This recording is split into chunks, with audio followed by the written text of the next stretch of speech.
أعوذ بالله من الشيطان الرجيم. بسم الله الرحمن الرحيم. الحمد لله رب العالمين، وصلى الله وسلم وبارك على عبده ورسوله نبينا محمد وعلى آله وصحبه أجمعين. أما بعد، فالسلام عليكم ورحمة الله وبركاته.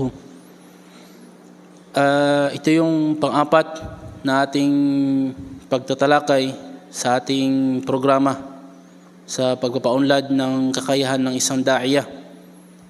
At yung pangatlo ay tungkol sa mga katangian ng isang da'iya.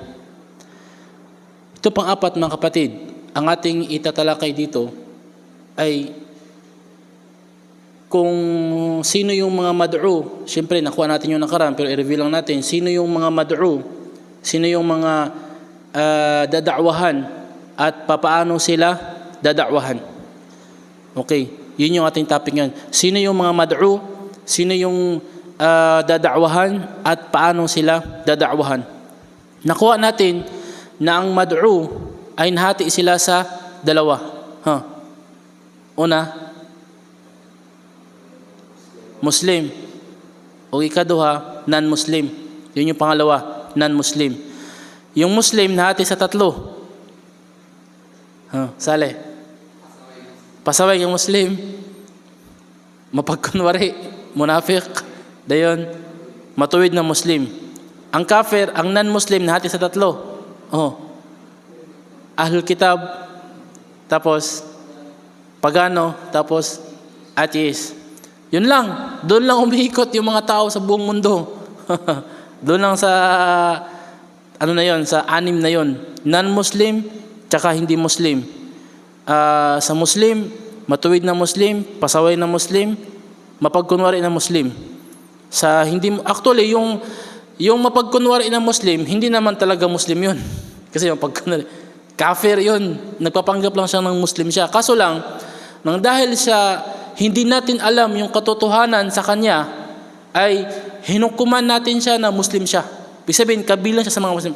Siyempre, kabilang siya sa nagsasala, nagpa-fasting, o kung babae pa, naghijab, o nakanikab pa, halimbawa lang, pero ang totoo, hindi siya Muslim. Okay. Ngayon, doon tayo magsisimula sa Muslim muna, sa Muslim. So sa mad'u na Muslim, yung una ay matuwid na Muslim. Ano yung paraan ng da'wa mo sa kanya? Actually, yung paraan ng da'wa sa kanya ay napakadali na lang. Sapagkat sa kanyang pagiging matuwid, madali niyang tinatanggap yung mga kaalaman na binibigay mo. Ang nararapat lang, ikaw na nagdada'wa sa kanya, kailangan mayroon kang matibay na kaalaman. Kasi siyempre, sa kanyang pagiging matuwid na Muslim, tinatanggap niya kung ano yung sinasabi mo na kabutihan. Ang muskila, ang problema nito, kung yung tinuturo mo sa kanya mali-mali, tumatanggap siya ng mali-mali. Kaya dapat sa isang da'iya, nabanggit ko sa pangatlong katangian na ay yakuna aliman, dapat mayroon siyang kaalaman. Okay. Ano yung paraan ng pagda'wa sa kanya? Yung paraan ng pagda'wa sa kanya ay babanggitin mo lang sa kanya yung mga mabubuting itinuro ng Islam upang mas madagdagan pa niya ang kanyang kabutihan. May mga bagay na hindi niya alam na kabutihan, banat ka lang ng turo sa kanya ng ganun. Halimbawa, yung ginagawa ng mga ulama natin na nagpapaseminar sila sa mga nag-aaral sa Islam at tinuturo nila yung Kitabu Tauhid, tinuturo nila yung fiqh, tinuturo nila yung hadith. So dagdag kaalaman na lang doon at alam nila na yung mga estudyante nila ay tumatanggap ng kaalaman sa Islam. Halimbawa sa madrasa, sa Turil, yung mga nag-aaral doon, syempre masasabi natin sila ay mga matutuwid na Muslim. So yung may-ari ng Turil, ang kanyang da'wa sa kanila is bigay lang ng bigay. Banat lang ng banat. So, walang problema doon. Ang kailangan lang doon ay mayroon kang matibay na kaalaman, authentic na kaalaman para hindi maligaw sa landas yung matuwid na Muslim. Na imbis dinadakwahan mo siya para mas maging matibay na Muslim pa, ang nangyayari, nililigaw mo siya sa matuwid na landas dahil doon sa mali-mali na kaalaman na naituro mo sa kanya. Ang ilan sa mga paraan ng pagdaawa sa kanya, yung khutbah. Siyempre, yung mga umaatin ng khutbah, masasabi nating in general, mga matutuwid sila ng mga Muslim. So yung itatapik mo sa khutbah mo sa kanila ay ano na lang, yung dagdag kaalaman sa kanila para mas tumatag pa sila sa Islam. Halimbawa, yung itapik mo sa khutbah nila ay ang kahalagahan ng pagsala ng tahajjud. Yun. So madali nilang tanggapin yun, yung kahalagahan ng pagsala ng tahajjud, kasi matuwid silang Muslim at ginagawa na nila yung 5 times a day na sala para madagdagan lang yung kanilang ibada. Hindi mo pwedeng ituro yun sa pasaway na Muslim. Mayroong pasaway na Muslim, sabi mo sa kanya, magsala ka ng tahajjud. Sabi niya, kahit nga 5 times a day, hindi ako magsasala, tahajjud pa kaya. Di ba? Pasaway siya eh. So hindi mo ituturo sa kanya yung da'wa mo sa kanya na pasaway na Muslim, hindi tulad ng mabuting Muslim. Kasi yung mabuting Muslim, utusan mo siya mag-fasting ng Monday tsaka Thursday, Masya Allah, tatanggapin niya yun. Pero yung pasaway na Muslim, utusan mo fasting ng Monday tsaka Thursday, sabi niya, kahit Ramadan nga, hindi ako mag-fasting, Monday, Thursday pa kaya. So ganun. So ibig sabihin, yung da'wa mo sa matuwid na Muslim, banat ka lang ng banat.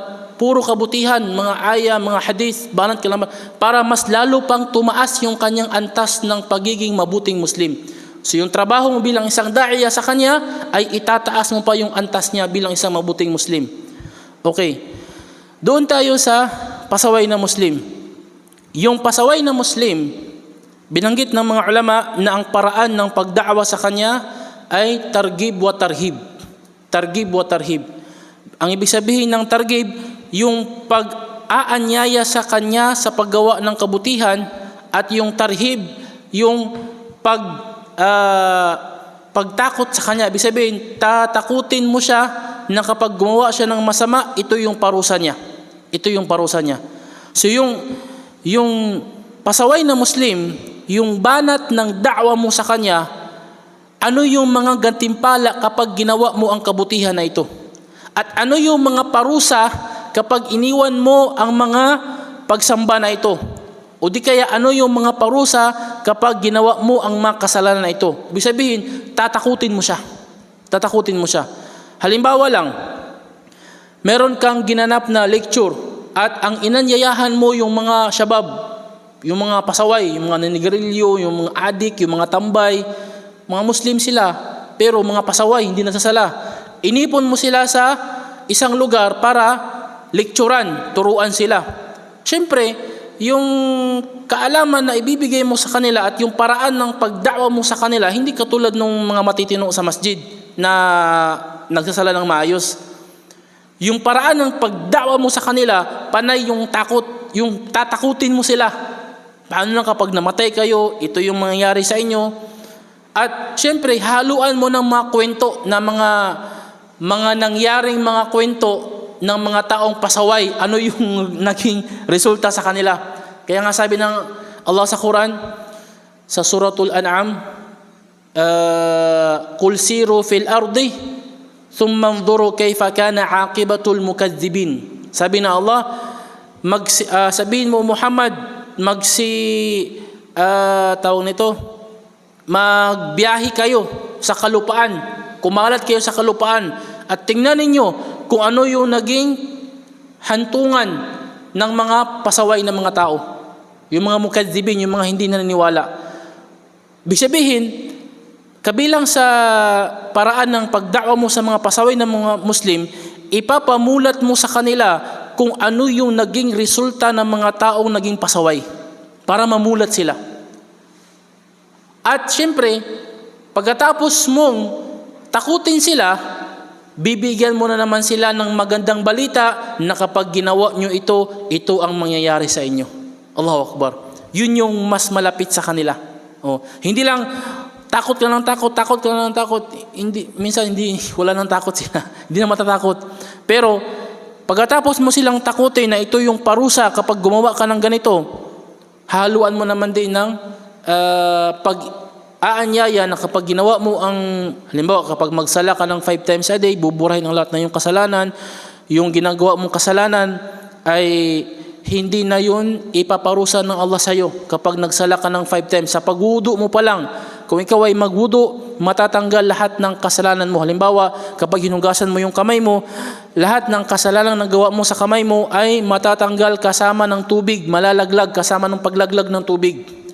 At pag hinugasan mo na yung bibig, di ba? Bibig mo, lahat ng kasalanan ginawa ng bunganga mo, yung panlilibak o paninirang puri, kung ano mang ginagawa ng yung dila mo, malalaglag yon sa pagsabay ng buga mo ng tubig. So nandun yung kasalanan doon, sumabay doon yung kasalanan. Ganon din sa ilong mo, kung ano yung mga nagawang kasalanan ng ilong.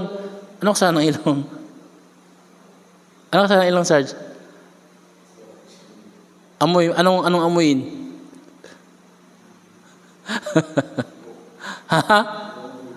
Mabangong amoy. Diba, mayroong babae dumaan. Inamoy mo siya. Ganon. So yun, pwede, kasalanan. Isang beses, nag-lecture ako basta sa sa part yun sa Luzon. Yun, tinanong ko, ano yung pwedeng maging kasalanan ng ilong? Sabi ng isa, Ustad, kapag naamoy mo yung luto ng kapitbahay mo, tapos inamoy-amoy mo, kahit hindi naman sa'yo, pag maamoy yung lutong ulam ng kapitbahay, kasalanan ng ilong. Subhanallah. Yung iba naman, hindi na maganda sabihin iba yung inaamoy. Astagfirullah. Ibig sabihin, kung ano yung kasalanan ng ilong, kapag suminghot ka ng tubig at sininga mo, kasama ng pagsinga mo yung kasalanan, sasabay siya sa tubig. Allahu Akbar. At kapag naman hinugasan mo yung muka mo sa pagwudu, lahat ng kasalanan na gawa ng muka, anong kasalanan na gawa ng muka? Anong kasalanan na gawa ng muka? Subhanallah. Yung mata, meron ako na yung pisngi. Dinidikit niya sa pisngi na hindi na bawal na dikitan, dinidikit-dikit niya. Allahu musta'an. Malalaglag ang kasalanan na nagagawa ng muka kasabay ng tubig kapag ikaw ay nagwudu. Allahu Akbar. Subhanallah. Ganon din yung kasalanan ng kamay, ulo, tainga, tsaka sa paa, sa pagwudu lang. Ibig sabihin, kapag ikaw ay magwudu, para ka ng bagong silang. Nalalaglag ang iyong mga kasalanan. At lalo na kapag ikaw ay nagsala, Allahu Akbar, kapag ikaw ay magruko, lahat ng kasalanan na sa likod mo ay malalaglag. At kapag ikaw ay nagsujud, lahat ng kasalanan na nasa buong katawan mo ay malalaglag sa lupa. So ibig sabihin, kahit gaano mo kapasaway, pero kung ikaw ay magsasala, magwudu 5 times a day, maaaring patawarin na Allah ang iyong mga kasalanan at lahat ng mga kasalanan mo ay hindi na isusulat or buburahin ng mga malaika, ng mga anghel doon sa talaan ng mga gawa. Allahu Akbar. So, yung encourage mo ng da'wa sa kanila, mga pasaway ng mga Muslim, takutin mo sila na ito yung parusa at pagkatapos ng pananakot mo sa kanila, ay bigyan mo sila ng magandang balita na kapag gumawa kayo ng kabutihan, ito yung gantimpala. So, i-encourage sila. Allahu Akbar. May isang kwento nga na nabanggit ng sheikh namin, kasi sa Saudi, lagi nilang ginagawa yung nagle-lecture sila every after salah. Pero kadalasan, duhur, minsan naman asar, minsan naman maghrib. Isya, minsan lang pag isya. Pero ang kadalasan talaga, zuhur, asar, maghrib. So pagkatapos ng salah sa masjid, merong tatayo na sheikh at magbibigay siya ng konting payo lang, 3 to 5 minutes. Nabanggit ng sheikh namin na merong nakwento sa kanya na merong isang sheikh na nagle-lecture, palagi yun araw-araw sa masjid. Kunti lang, 3 to 5 minutes, at ginagamit niya yung microphone ng masjid, ibig sabihin naririnig sa labas. At yung katabi ng masjid, mayroong isang building na nandun sa mataas na floor, mayroong nakatira doon na pasaway na Muslim. As in, pasaway talaga. Parang hindi na siya Muslim sa sobrang pasaway niya.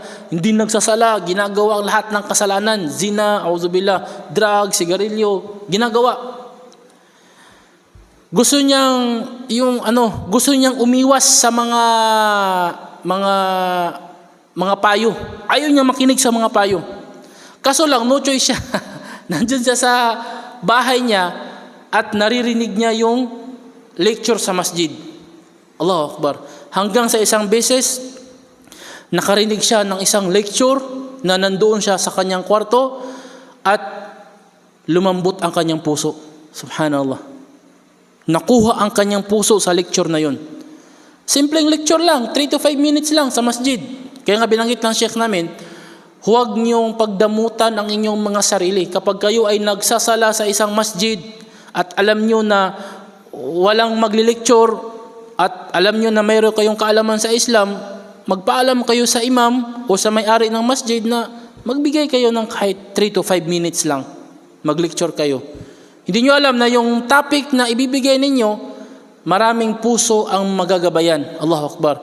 Yung binata na yon, bumaba siya sa masjid at tiningnan niya kung sino yung nag-lecture at doon nagpasalamat siya sa nag-lecture at nagsasala na siya ng 5 times a day sa masjid. Allahu Akbar. Dahil lang doon sa lecture na pumasok sa kanyang puso. So ibig sabihin, ikaw na bilang isang da'iya, huwag mong pagdamutan yung mga tao ng iyong kaalaman sa Islam. Bigay ka lang ng bigay. Di mo alam sino yung makatanggap ng binibigay mong regalo sa kanila. Allahu Akbar. Ngayon, doon tayo sa pagda'wa sa mga, ano yung sunod? Munafiq, mga mapagkunwari. Siyempre, ito yung pinakamahirap na da'wahan kasi hindi mo sila kilala. Sa panahon ni Propeta Muhammad sallallahu alaihi wasallam, napakaraming munafiq sa Madina. At isa lang sa mga sahaba ni Propeta Muhammad sallallahu alaihi wasallam ang kanyang sinabihan sa mga pangalan ng mga munafiq. Ibig sabihin, sinikreto ni Propeta Muhammad sallallahu alaihi wasallam kung sino yung mga munafiq. Alam niya, kilala niya kung sino yung mga munafiq. Sinikreto niya. Pero may isa sa kanyang mga sahaba na sinabihan niya para kung mamatay ang Propeta Muhammad sallallahu alaihi wasallam, meron pa ring nakakaalam kung sino yung mga munafiq.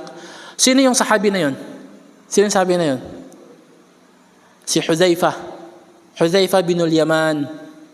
Siya yung trustee ng Propeta Muhammad sallallahu alaihi wasallam ng kung ano yung mga sekreto ng Propeta Muhammad sallallahu alaihi wasallam ay kanyang sinasabi kay Hudhaifa. Isipin nyo, napaka-close niya kay Abu Bakar ang Propeta Muhammad sallallahu alaihi wasallam, pero hindi niya sinabi kay Abu Bakar. Napaka-close niya kay Umar, pero hindi niya sinabi kay Umar. Napaka-close niya kay Uthman, kay Ali, pero bakit doon pa rin kay Hudhaifa? Binanggit ng mga ulama, yun ay kabilang sa katangian ng isang leader. Kapag ikaw ay isang leader, isang amir sa isang grupo, hindi ibig sabihin na yung pinakamalapit sa'yo, siya na lang lahat yung pagsasabihan mo ng mga bagay na espesyal lang sa iyo at espesyal lang sa ikakabuti na yung grupo. Minsan, may mga bagay na hindi mo dapat ipaalam o ipasabi sa kanya yung bagay na yun, salamatullah. Dahil baka mayroong pinsala na mangyayari. Kaya yung ginawa ng Propeta Muhammad SAW, pumili siya sa kanyang mga sahaba, yung tao na konti lang yung pinsala. Konti lang yung pinsala. Alam mo yung mga pangyayari na, siyempre sa mga palabas na yung isang pamilya, ang kanilang padre di pamilya, meron palang ginagawa na illegal na negosyo, pero hindi niya sinasabi sa kanyang buong anak. Meron lang siyang pinili na isang anak na yun lang yung sinabihan niya. Meron mga ganon. Kasi hindi lahat ng membro niya sa pamilya ay kayang tanggapin yung ganong bigat na sekreto. Kaya yung sinabihan lang niya ay si Hudhaifa. Kasi alam niya na si Hudhaifa is kaya niyang tanggapin yung mga masasama na mga balita. At nabanggit din ng mga ulama na si Hudhaifa radhiyallahu anhu lang ang sinabihan ng Propeta Muhammad sallallahu alaihi wasallam ng mga masasama na mga balita. Merong isang hadith na si Hudhaifa mismo lumapit kay Propeta Muhammad sallallahu alaihi wasallam. Lumapit siya mismo. Sabi niya, "Ya Rasulullah, o sugo na Allah, ituro mo sa akin ang lahat ng masama Sabi niya, bakit? Lahat ng mga sahaba ay pumupunta sa akin at nagsasabi, Ya Rasulullah, ituro mo sa akin ang kabutihan. Pero ikaw lang yung natatangi na bakit gusto mo yung masamang malaman. Sabi ni Hudayfa, Ya Rasulullah, para maiwasan ko. Allahu Akbar. Kaya si Hudayfa, yung karamihan sa mga hadith tungkol sa fitnah, tungkol sa mangyayaring masama sa huling araw, kapag malapit ng araw ng paghukom, karamihan sa nagriwaya, nagulat ng hadith ay si Hudayfa. Yung mga masasama na mga mangyayari sa huling araw. Allahu Akbar. Karamihan galing kay Hudayfa. Kaya yung mga masasamang tao din, si Hudayfa din yung pinagsabihan ng Nabi sallam. Siya lang yun nakakaalam sa mga pangalan ng mga mapagkunwari sa Madina. Kaya nung nalaman yun ni Umar radiyallahu anhu, lumapit si Umar kay Hudayfa. Ya Hudayfa, nabalitaan ko na sa iyo lang sinabi ni Propeta Muhammad sallallahu alaihi wasallam ang mga pangalan kung sino yung mga munafik dito sa Madina. Ya Hudayfa, hinihiling ko sa Allah, hinihiling ko sa iyo sa pamamagitan ng pangalan ng Allah, sabihin mo sa akin, ako ba ay kabilang sa sinabi ng Propeta Muhammad na munafik? Sabi ni Umar. Sabi ni Hudayfa, kalla wallah, hindi Umar, hindi ka kabilang sa mga munafik. Allahu Akbar. Hindi binanggit sa akin ng Propeta Muhammad sallallahu alaihi wasallam ang iyong pangalan. Allahu Akbar.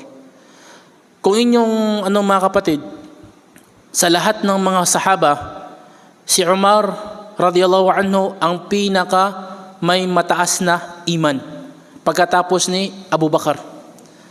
Binanggit ni Propeta Muhammad sallallahu alaihi wasallam na kung titimbangin ang iman ni Abu Bakar sa isang timbangan, iman ni Abu Bakar at iman ng buong ummah sa kabilang timbangan naman, mas bibigat pa rin yung iman ni Umar, ni Abu Bakar. Yung pangalawa sa kanya si Umar. Ano yung ebidensya na pumapangalawa si Umar sa iman ni Abu Bakar radiyallahu anhu? Isang beses na naginip ang Propeta Muhammad sallallahu alaihi wasallam. At syempre, yung panaginip ng propeta ay revelasyon. Na naginip, may po doon. Sige lang, kaya ka diyan na. Nainipang ko. Na naginip si Propeta Muhammad sallallahu alaihi wasallam na may mga grupo ng mga taong dumarating papunta sa kanya. At nakikita niya na parang kakaiba ang kanilang suot. Nasa malayo sila. Kakaiba ang kanilang mga suot.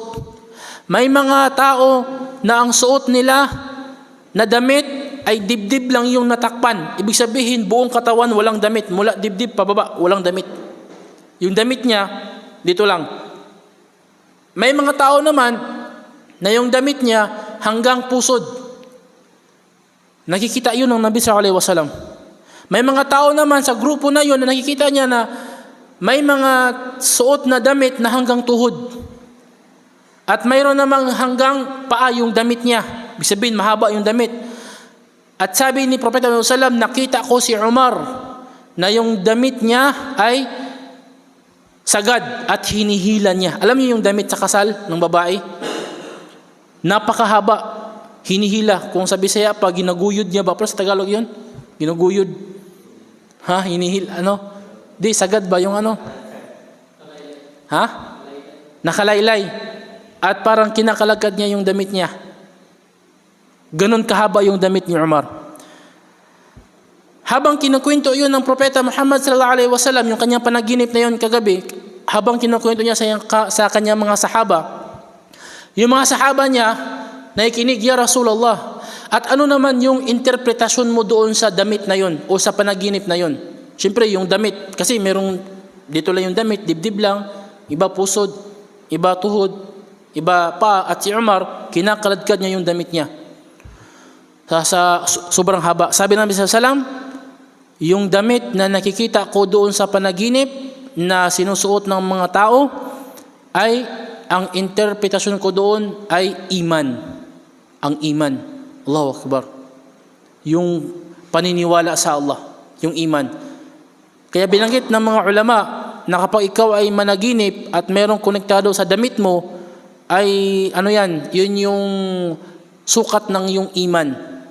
Kapag nanaginip ka na mayroon kang suot na mahaba na damit, ganun kahaba ang iyong iman, ganun kalaki ang iyong iman.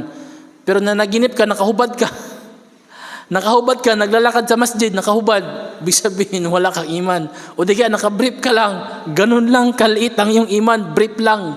Subhanallah. Allahu Akbar. Si Umar, kinakaladkad niya yung damit niya. Allahu Akbar, ganun ka tindi yung iman ni Umar. Pero nangamba pa rin siya at kinausap pa rin niya si Hudhaifa, "Ya Hudhaifa, sabihin mo sa akin, natatakot ako. Baka kabilang yung pangalan ko. Please lang." Sabi ni Hudhaifa, hindi ka kabilang, ya Umar. Napakalayo mo sa kanila. Napakalayo mo sa kanila. Allahu Akbar. Ngayon, yung da'wa sa mga munafik, mga kapatid, ay puro lang panakot yun. Hindi sila tinatablan ng encouragement. Kasi baka mas ano pa sila.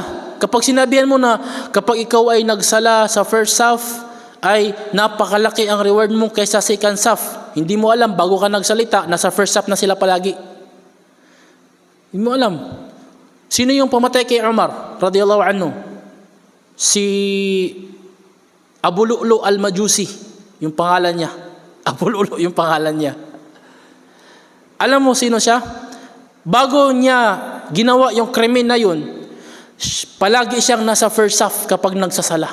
Pero ano pala siya? Munafik. At yung sinaksak niya si Umar, isipin nyo, nandyan siya mismo sa likod ni Umar. May dala siyang kutsilyo, na yung kutsilyo niya pabilog at mayroong 3 patalim. Isa sa gitna, dito sa kanan, dito sa kaliwa, pero pabilog yung hawakan. At lahat yun ay sinaksak niya kay Umar. Sa likod, sa gilid. Hanggang sa binanggit nung sa sira, sa ano na yun, narration na nung pinainom siya ng doktor ng gatas, ay lumabas yung gatas sa kanyang gilid. Sabi ng doktor na yun, wala na. Hindi na mabuhay ito. Kaya humiga na lang siya sa hita ng kanyang anak, si Umar. At natulog na lang siya kasi alam niyang mamamatay na siya. Nung nagsabi yung doktor, wala na. Nung inom siya ng gatas, lumabas yung gatas dito sa gilid niya. Bituka yung natamaan. Nilaslas yung bituka niya. Nasa likod na mismo yung gumawa sa kanya. Na hindi nalalaman ng mga sa sobrang sobrang tindi ng kanyang paggawa ng kabutihan. Siya yung palaging nangunguna sa paggawa ng kabutihan. Kapag mayroong da'wa, siya palaging nangunguna. Siyempre, matatakot siyang mahalata. Kaya gusto niya, siya yung palaging nangunguna. Kahit kung ang da'wa mo sa kanya ay hindi dun sa encouragement, sa targib, hindi. Puro lahat panakot yung da'wa mo sa kanya. At kapag meron kang taong napansin na parang iba yung kinikilos niya, parang munafik siya, kapag nag-advise ka sa kanya, puro panakot. Ito yung mangyayari, innal munafiqina fi darkil asfali minan nar. Ang mga munafikin, ilalagay sila ng Allah sa pinakailalim na lugar sa impyerno. Subhanallah. Mas malalim pa sila kaysa mga kafir. Yung mga kafir, mga Kristiyano, mga Hudyo sa impyerno, malalim na yun sila. Pero yung mga munafikin, mas malalim pa sa kanila. At the more na mas palalim ng palalim ang impyerno, painit ng painit ang temperatura. Allahu Akbar.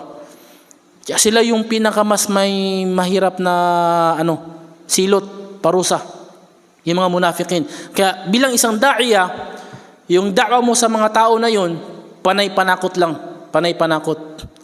Meron isang da'iya, kilala niyo siya, at banggitin ko na yung pangalan niya, si Nuh Capareño, rahimahullah. So, kabilang yun sa mga da'iya na naging kasama ko rin sa Cavite. Nung nag-Muslim siya, hindi totoong Muslim, munafik. Kasi yung kanyang kasama sa trabaho, nung nagsyahada, tinaasan yung sweldo. Sabi niya, pareho lang kami ng trabaho. Tapos, porkit nag-Muslim lang, tinaasan yung sweldo. Nag-Muslim din siya. Mag-Muslim din ako. Pero pagkukunwari lang yun. Sa tuwing sila daw ay bakasyon, ay walang pasok, day off, tuwing Friday, sinusundo sila ng mga taga-Islamic Center at nagkukunwari siya ng tawag nito, may sakit, gano'n. Pero hanggang sa isang beses, napilitan talaga siyang sumama at nadala siya sa Islamic Center at nagkataon na yung lecture ng ustad ay tungkol sa mga munafik, mga mapagkunwari. Kahit sabi ni Brother no Kaparinyo, mismo siya ang nagsabi, sabi niya, parang akong tinutukoy nito ha. Pero siyempre, hindi naman kilala ng ustad kung sino siya. Lahat ng mga binibitawang aya sa Quran tumatagos sa puso niya. Ako talaga. Lahat ng mga hadith talagang napakabigat sa kanya. At doon niya naisip, subhanallah, hindi pwedeng ganito. Parang ako yung lugi. Kaya nga nagpanggap ako na Muslim kasi nga ayaw kong maging lugi doon sa kasama ko na tumaas yung sildo niya porket nag-Muslim. Kaya nagpanggap ako na Muslim para maging pantay kami. Ngayon, kung munafik ako, lugi pa rin pala ako. Kasi ako yung pinakamas may matinding parusa. Yung time na yun, sabi niya, hindi. Seryosuhin ko na. Ayun, hanggang sa siya ay naging da'iya. Ibig sabihin, ganong banat na da'wa, epektibo. Kung halimbawa, ikaw yung magkukhutba at alam mo na talamak yung mga mapagkunwari sa masjid. Nagkhutba ka sa isang masjid. Kalahati ng mga tao doon, munafik, mga mapagkunwari. Yung khutba mo, banatan mo ng banatan, subhanallah. Minsan naman, meron talagang magagalit. Pero bilang isang da'iya, tanggap mo na yun. Tanggap mo na yun bilang isang da'iya. Na mapipinsala ka talaga kapag ikaw ay isang da'iya. Tulad natin nabanggit nakaraan, dahil binabago mo yung nakasanayan ng isang tao, syempre magagalit yun kasi yun yung kanyang nakasanayan. Lalo yung mga matatanda na, so ang hirap nang baguhin yung halimbawa, 50 years siyang kumakanta, tapos bigla ka lang darating sa kanya, sasabihin mong bawal yung pagkanta. Ha? Sino ka? 50 years na akong kumakanta, tapos bigla ka lang susulpot, sabihin mong bawal yung pagkanta. So ganun talaga. Bilang isang da'iya, tiisin mo yun. Tiisin mo yun. So, hindi naman hangad mo yung pagpuri nila, yung lugod nila sa'yo, kundi yung puri ng Allah. So kahit magalit sila, at least ginawa mo yung makakaya mo, yung best mo, meron kang gantimpala sa Allah subhanahu wa ta'ala. Alhamdulillah. So yun yung da'wa mo sa mga munafik. So ulitin natin yung 3 uri ng Muslim at papaano sila da'wahan. Yung unang uri, ano yun? Hindi, yung unang uri. Hindi. Matino. Oh. Bakit di mo masabi yung matino? Hindi mo sabi ng matino Muslim. Pasaway, munafik lang yung matuwid na Muslim. Ano yung da'wa sa kanila? Salungat doon sa munafik. Aywa.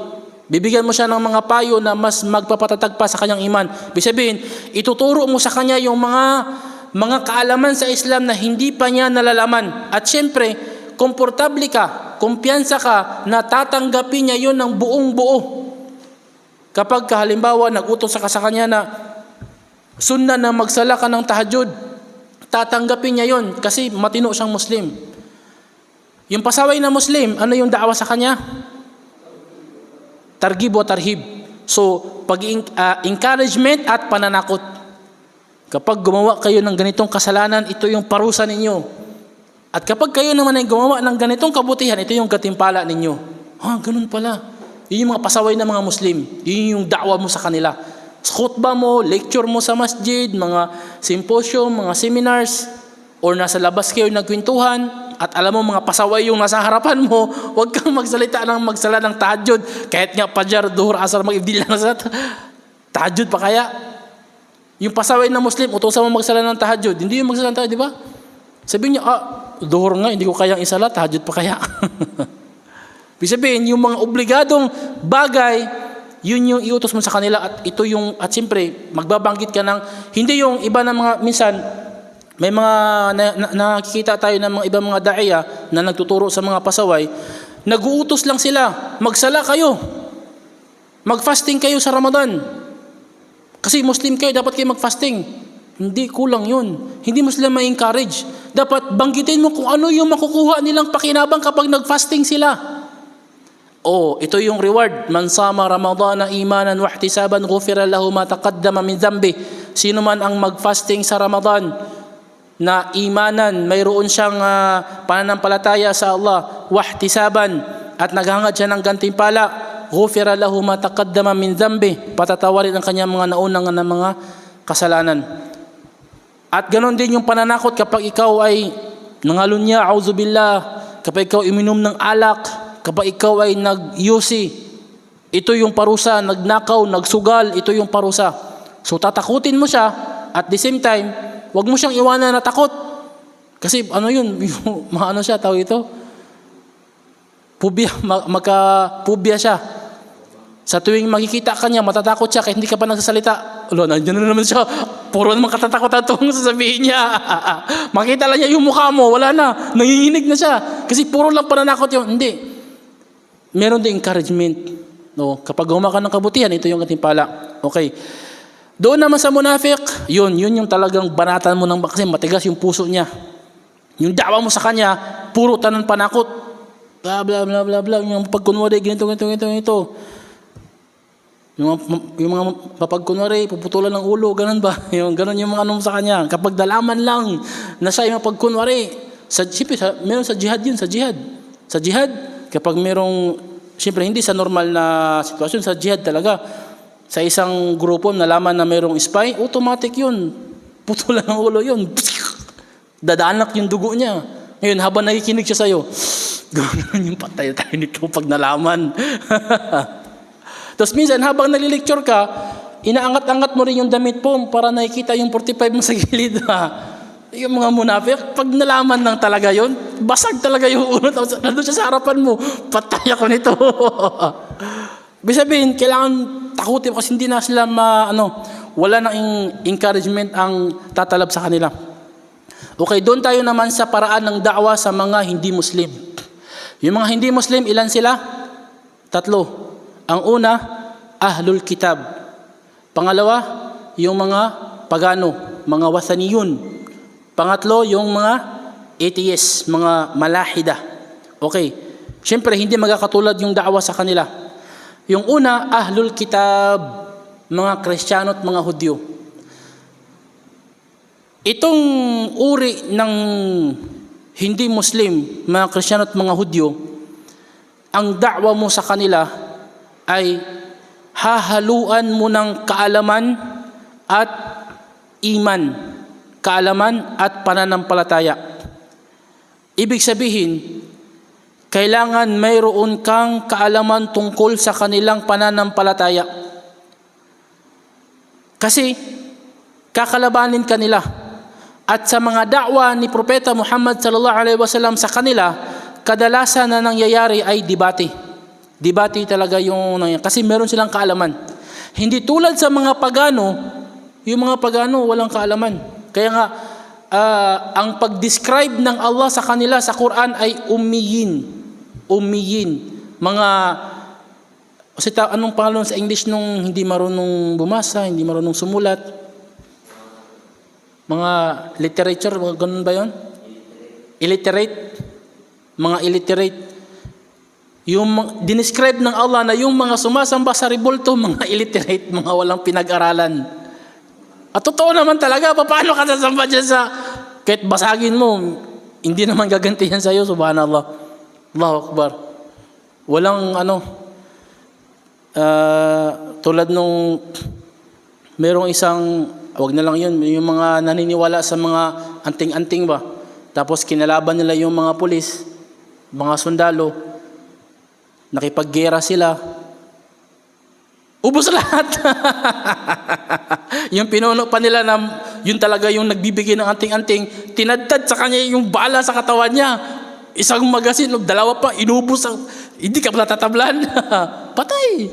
Ganon, mga kalukuhan talaga mo, subhanallah. So, yung da'wa mo sa mga Kristiyano at mga Hudyo, ingat ka kasi may mga kaalaman sila sa Islam. Lalo na yung kanilang mga leaders. May mga kaalaman yun sila.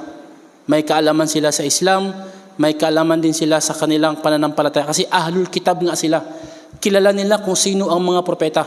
Sino si Jesus, sino si Moises, sino si David, si Solomon, si Noah, kilala nila. Kaya bilang isang da'iya, dapat alamin mo rin kung ano yung paniniwala nila.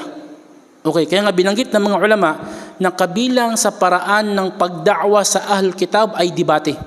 Pero sa magandang paraan. Hindi yung ididebate mo sila basta ka lang ng sugod, hindi. Kailangan merong magandang arrangement at kung kayong dalawa lang ay merong magandang usapan at hindi kayo nagbabangayan, hindi nagbumurahan. Yung ano lang, yung soft debate lang. Ganun. Ibig sabihin, ang tinutukoy natin dito, merong pagpapalitan ng opinion kapag sila yung kaharap mo. Kaya nga binalaan na ni Propeta Muhammad SAW si Mu'adh nung pinadala niya sa Yemen, si Mu'adh, mag-ingat ka. Yung mga hindi Muslim doon sa Yemen, hindi katulad ng mga hindi Muslim dito sa Saudi, sa Arabian Peninsula. Kasi yung mga Muslim dito sa Arabian Peninsula, mga Arabo, mga pagano, pero doon mga Ahlul Kitab sila sa Yemen. Mag-ingat ka. Alamin mo kung ano yung binabasa nila. Yung Injil, yung Taurah na nasa kamay nila, basahin mo yun para meron kang kaalaman sa kanila. Allahu Akbar. Yung da'wa sa kanila. Pangalawang paraan ng pagda'wa sa kanila ay kung ano yung pinakaminsahe sa atin. Yung pinakaminsahe natin na mga Muslim. Ano yung pinakaminsahe natin na mga Muslim? Tauhid. Allahu Akbar. Doon sila sumasablay sa tauhid. Yun yung banat mo sa kanila. I-explain mo sa kanila kung gaano kahalaga ang pagsamba lamang sa isang Diyos. Kasi marami silang sinasamba. Yun.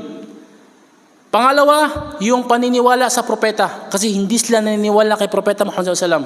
So ipaliwanag mo rin sa kanila kung sino si Propeta Muhammad at ano yung halaga ng iman kay Propeta Muhammad SAW.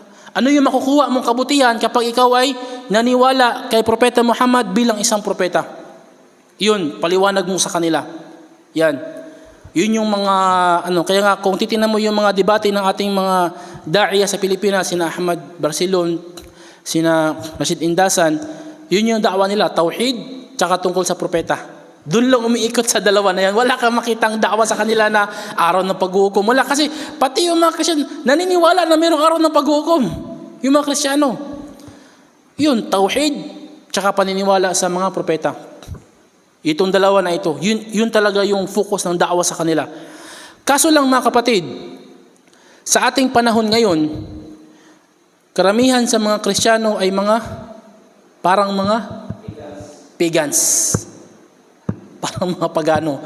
Kaya, kung tanungin mo sila tungkol sa kanilang reliyon, pati sila walang alam. Kaya hindi mo kailangang debatihin sila. Wala.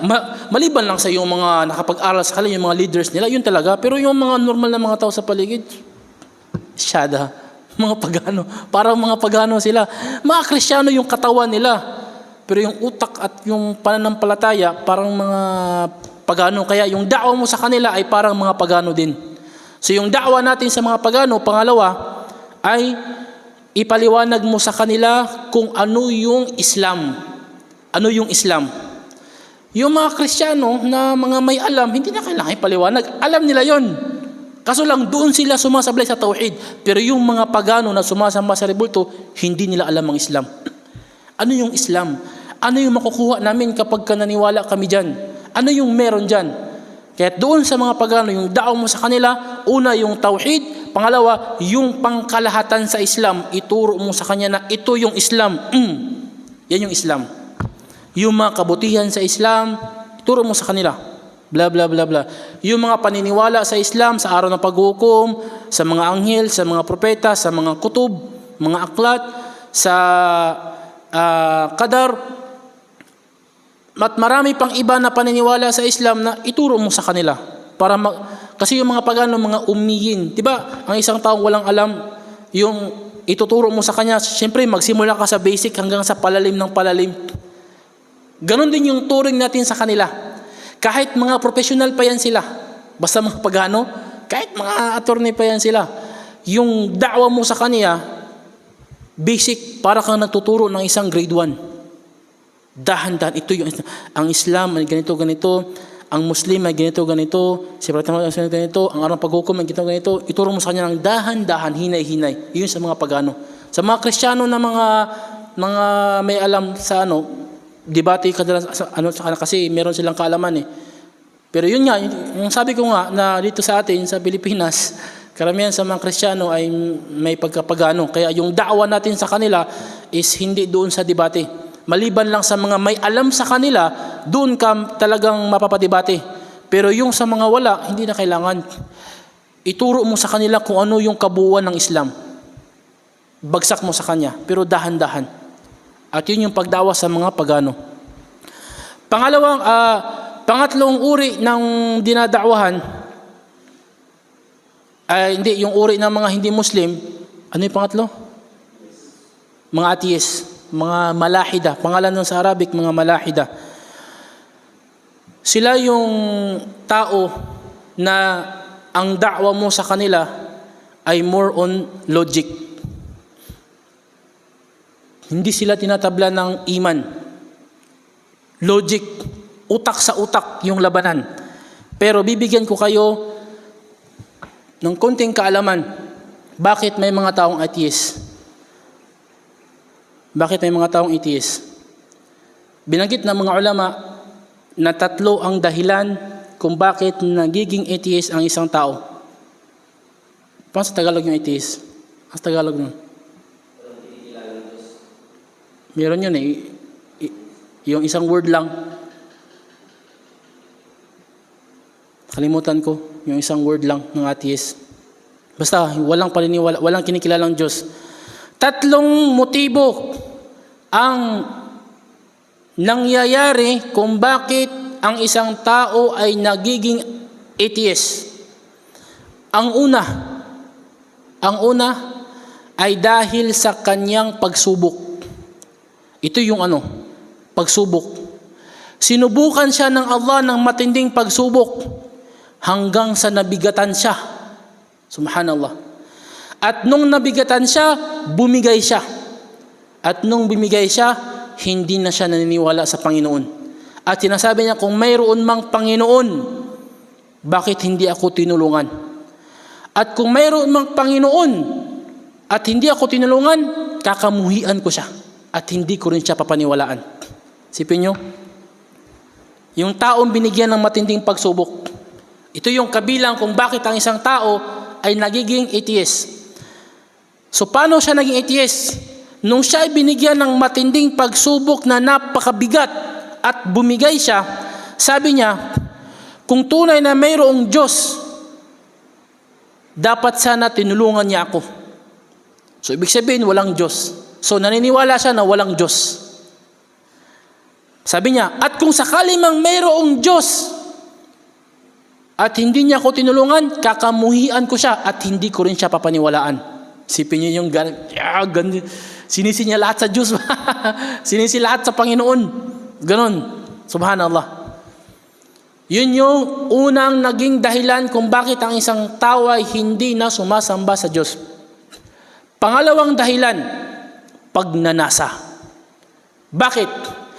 Pinaniniwalaan ng mga taong matindi yung sobra-sobra ang kanilang pagnanasa, pinapaniwalaan nila na ang relihiyon ang nagpipigil sa kanilang pagnanasa. Ang relihiyon ang naging dahilan kung bakit hindi nila nagagawa ang kanilang pagnanasa. Halimbawa, may isang lalaki, yung pagnanasa niya ay nasa kapwa niya lalaki. Siyempre, walang relihiyon ang nagpapahintulot ng gano'n maliban sa Shia. Maliban lang sa Shia. Walang relihiyon na matino na nagpapahintulot na yung pagnanasa ng lalaki ay doon niya ibuhos sa kapwa niya lalaki. Wala. Ganon din yung babae. Yung kanyang matinding pagnanasa ay nandoon din sa kanyang kapwa babae. Subalit iniisip nila na ang relihiyon, ang paniniwala sa Diyos, ang siyang nagiging hadlang upang mailabas yung pagnanasa na yun. Bakit? Kasi tinatakot sila na kapag gumawa ka ng ganyan, impyerno ka. Madali lang. Huwag na lang paniwalaan na may impyerno. Para kung gagawin namin to, hindi kami may impyerno kasi walang impyerno. Ba't hindi nila? Kung yan man yung dahilan kung bakit hindi namin nagagawa yung pagnanasa namin, yung pananakot ninyo na kami ipaparusahan ng Diyos kapag ginawa namin ito, madali lang ang solusyon, sabi nila. Walang Diyos para walang parusa. Subhanallah. Naging tanga sila dahil sa kanilang pagnanasa. Kaya tingnan nyo yung kadalasan sa mga LGBTQ ba yon? Walang reliyon. Kadalasan sa kanila, walang reliyon. Kasi parang ang tingin ng reliyon sa kanila ay parang kadena na ginagapos sila, na hindi nila magagawa yung gusto nila. Nang dahil sa kailangan nilang gawin yung gusto nila, tinatanggal nila yung kadena nila ng sapilitan. Allahu Akbar. Hindi sila naniniwala na may Diyos para tuloy-tuloy yung ligaya na kanilang gagawin. At yun yung karamihan sa mga LGBT. Walang paniniwala. Kung kayo ay nasa da'wah at masalamuha mo sila, masasabi niyong totoo ang sinasabi ni Ustad. Subhanallah.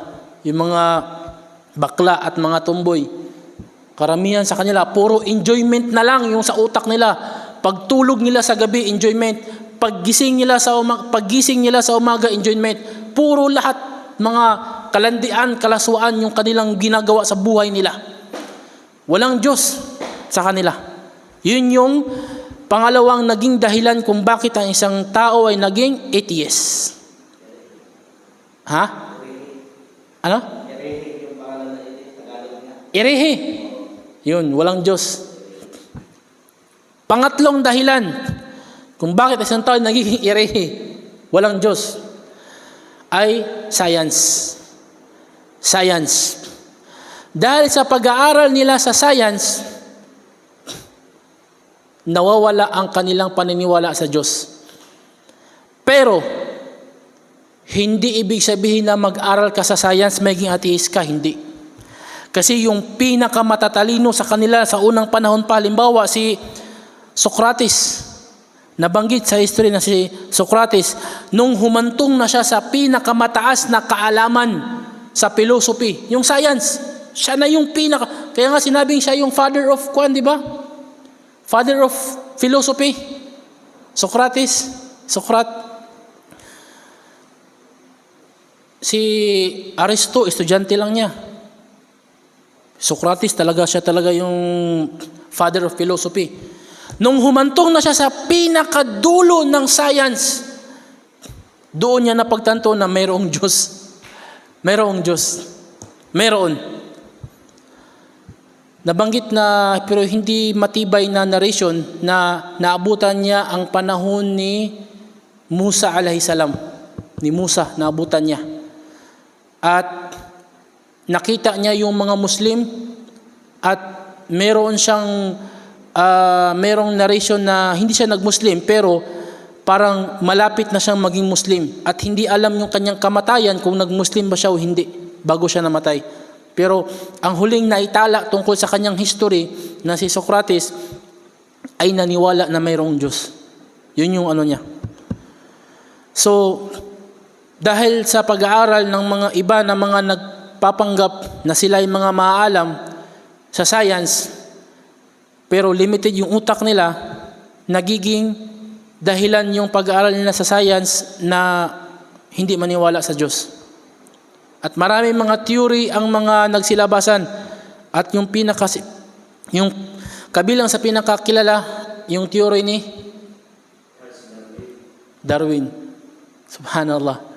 Na yung tao daw galing sa unggoy at yung unggoy galing sa uod. Theory of evolution. Nadariyatut tatawur sa Arabic na dahan-dahang umuunlad yung tao. Subhanallah.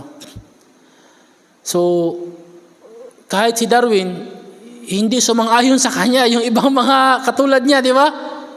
Dinibati siya. Kalokohan yan. Hindi yan totoo. Yung mga leaders sa kanila, nagdidebate sila kung ano yung pinagmulan ng bagay. 4 yung kanilang pinagdidebatihan. Nagmula ba sa lupa lahat ng bagay?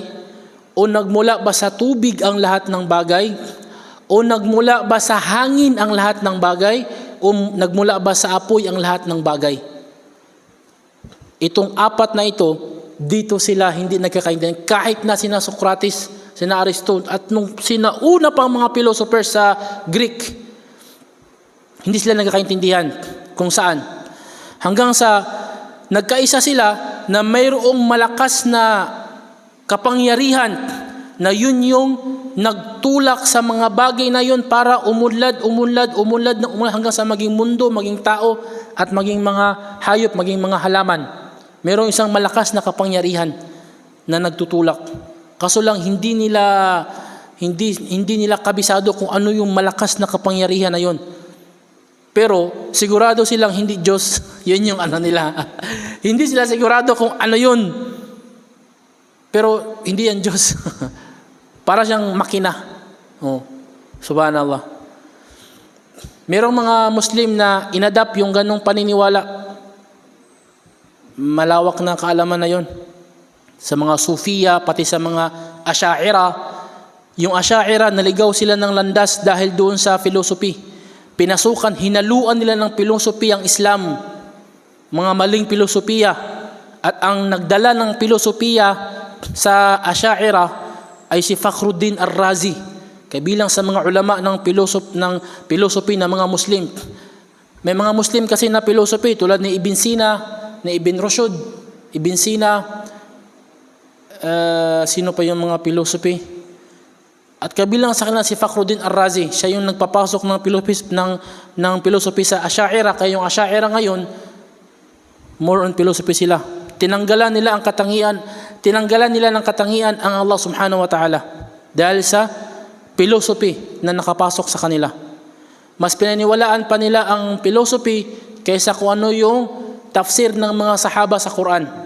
Allahu Akbar. Tulad halimbawa, yung sa Sahih Bukhari na ang Allah ibababa sa last third part ng gabi. So sinabi nila ng mga Asy'ariyya, hindi yan totoo. Bakit? Ano yung dahilan ninyo? Ano yung motibo ninyo? Sinasabi nila na kasi yung mundo hindi nawawala ng last third part.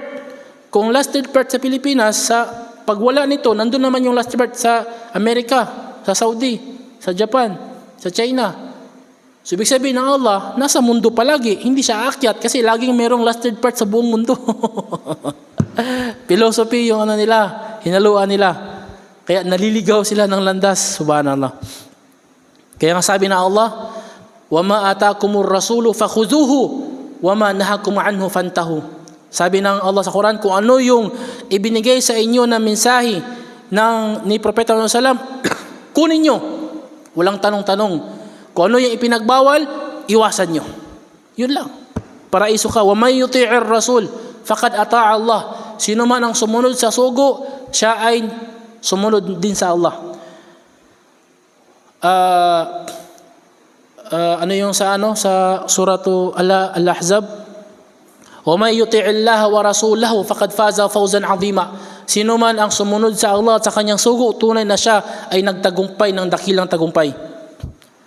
Huwag mong sundin si Socrates, si Aristo. Maliligaw ka. Fakhruddin Ar-Razi, si Ibn Sina. Allahu musta'an.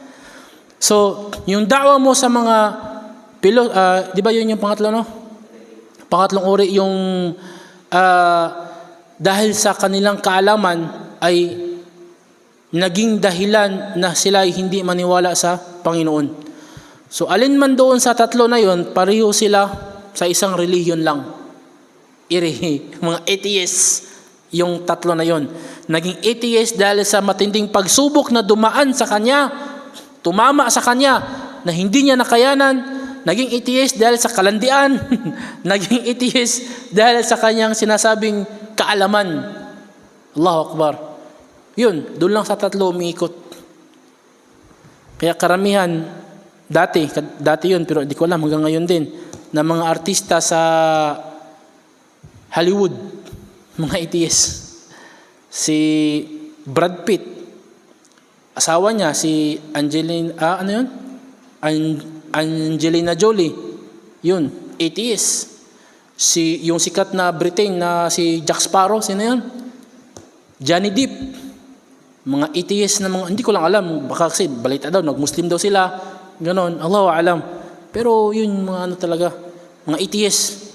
Kasi inisip nila na yung kanilang career ay napipigilan ng relihiyon. Kaya buwelo na ng buwelo. Banat ng banat lang. Walang relihiyon. Kasi kapag merong relihiyon, parang limitado yung kinikilos mo eh. Kasi may bawal. Wala na lang relihiyon. Walang Panginoon para buwelo lahat. Subhanallah. So ganun na uri ng mga tao, hindi yung tinatabla ng Quran. Maliban lang kapag gagamitan mo siya ng mga aya sa Quran na logically, pati yung mga hadith na logic din. So yun yung tatalab sa kanila. Yun yung paraan ng pagdawa sa mga atheists. So ulitin natin yung una na uri ng mga hindi Muslim. Una is yung mga ahlul kitab. Yung da'wa mo sa kanila, kailangan meron kang kaalaman tungkol sa kanila. Pangalawa, yung pagano. Yung da'wa mo sa kanila is ibuhos mo sa kanila yung turo ng Islam. Kumbaga, bibigyan mo siya ng new knowledge, bagong kaalaman. Kasi hindi niya alam kung ano ang Islam. Hindi tulad ng mga Kristiyano na may mga alam nila kung ano yung Islam.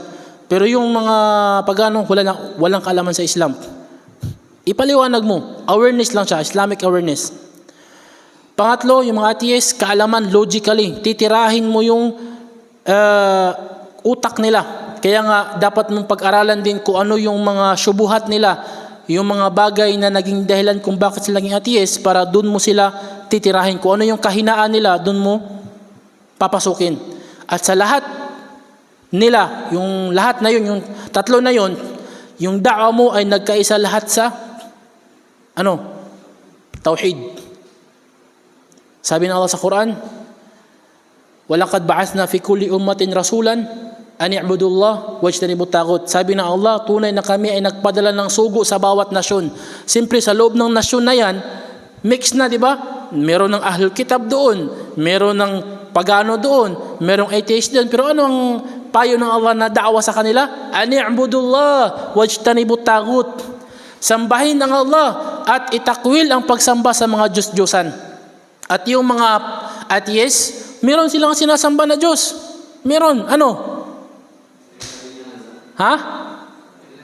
Kanilang sarili. Pag nanasa sarili nila, utak nila, yun yung sinasamba nila. So kabilang yun sa tagut na kailangan itakwil. O mga propeta, ituro nyo sa kanila, sabi ng Allah, na ang Allah lamang ang sambahin at itakwil ang pagsamba sa mga tagut, mga Diyos-Diyosan. Nagkaisa doon sa tauhid yung da'wa. Allahu Akbar. Kaso lang, yung mga detalye, iba-iba. Iba yung paraan ng pagdawa mo sa Kristiyano, sa Hudyo, sa mga pagano, sa atheist, pero nagkaisa lahat sa yung mensahe na tauhid. An i'budullah wajtanibut taghut. Sambahin ng Allah at itakwil ang pagsamba sa mga Diyos-Diyosan. Ngayon, saan tayo magfo-focus doon sa tatlo sa ating training ngayon? Ahlul Kitab, pagano, o sa mga atheist? Siyempre, yung mga ahlul kitab at mga pagano, sila yung nasa paligid natin. Bihira lang mga atheist, di ba?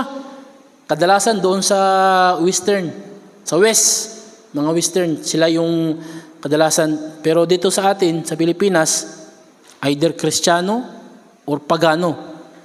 Or Kristiyano na pagano. Ganun lang.